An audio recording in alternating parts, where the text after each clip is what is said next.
Bismillahirrohmanirrohim. Assalamualaikum warahmatullahi wabarakatuh. Perkenalkan, nama saya Azmi Miftahul Janah dan rekan saya Anissa Suci Parawati. Kami dari kelompok 3 mata kuliah Hadis Tarbawi akan menjelaskan mengenai legalitas dan tujuan pendidikan. Arti penting dari legalitas pendidikan. Legalitas berasal dari kata legal yang berarti sesuai dengan peraturan perundang-undangan atau hukum, sah, dan juga berarti perihal atau keadaan sah atau keabsahan. Sama halnya dengan pendidikan yang dimana merupakan kebutuhan manusia yang mendasar karena setiap manusia mempunyai hak untuk memperoleh pendidikan. Berbicara mengenai pendidikan, tentunya tidak terlepas dengan lembaga-lembaga yang bertanggung jawab dalam menetapkan cita-cita atau tujuan pendidikan, isi, sistem, dan organisasi pendidikan. Lembaga-lembaga itu meliputi keluarga, sekolah, dan masyarakat. Kemudian ada pun faktor-faktor dalam penyelenggaraan pendidikan menurut Muniroh. Yang pertama adalah faktor tujuan.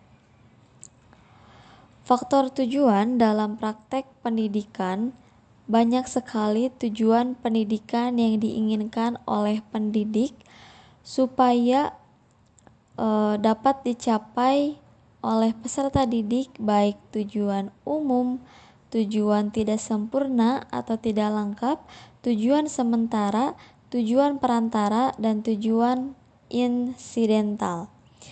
Kemudian yang kedua ada faktor pendidik. Dapat dibedakan menjadi dua kategori, yaitu pendidik menurut kodrat, yaitu orang tua, dan pendidik menurut jabatan, yaitu guru. Yang ketiga, faktor peserta didik. Secara teoritis, peserta didik bisa berkembang secara optimal bila ada dorongan dalam jiwa si peserta didik.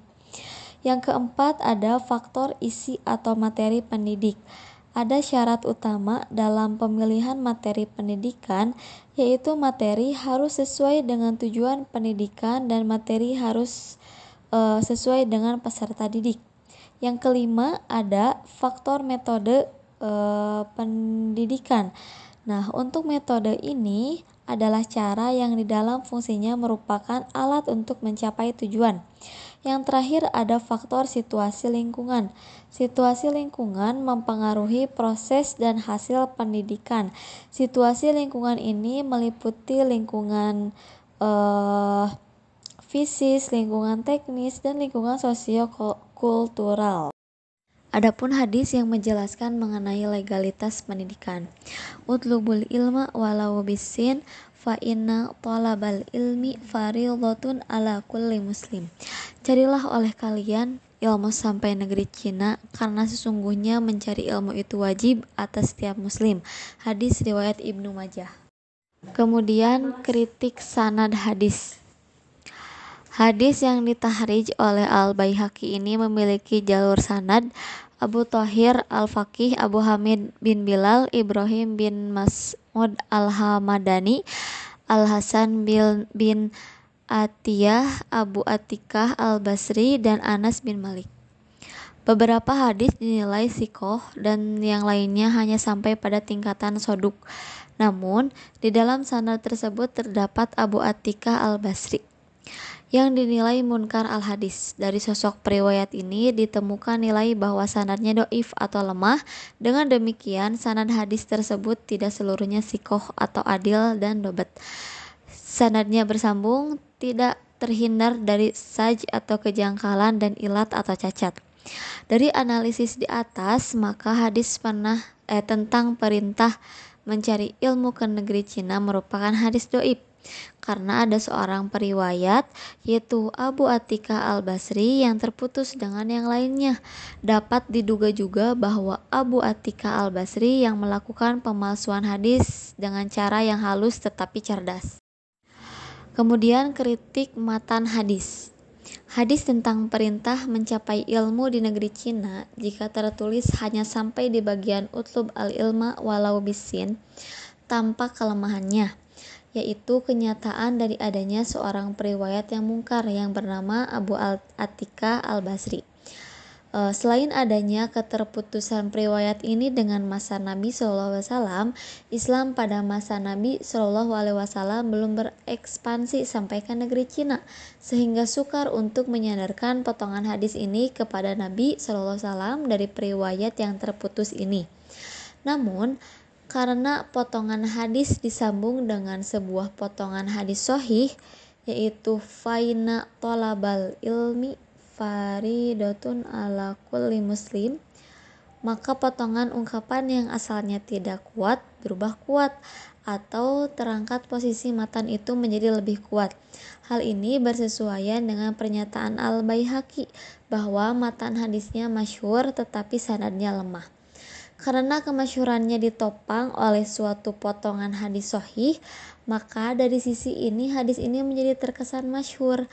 Dari sini pula wibawa perintah dari kata udlubu menjadi suatu penopang yang kuat, sekiranya tanpa topangan potongan final tolabal ilmi faridatun ala kulli muslim itu, maka kuat dugaan bahwa ia mustahil dapat dihubungkan dengan banyak sanad hadis yang mustahil. Nah, dengan demikian dari sudut matanya hadis di atas tetap merupakan hadis palsu, namun dari segi sanadnya, karena ia mengalami desain yang cerdas dari dalam seorang periwayatnya, maka dapatlah menutup kekurangan di dalam kepalsuan. Jadi dari sudut matan hadis di atas adalah lemah, sehingga diduga kuat bahwa ia adalah hadis maudhu. Bismillahirrahmanirrahim. Assalamualaikum warahmatullahi wabarakatuh.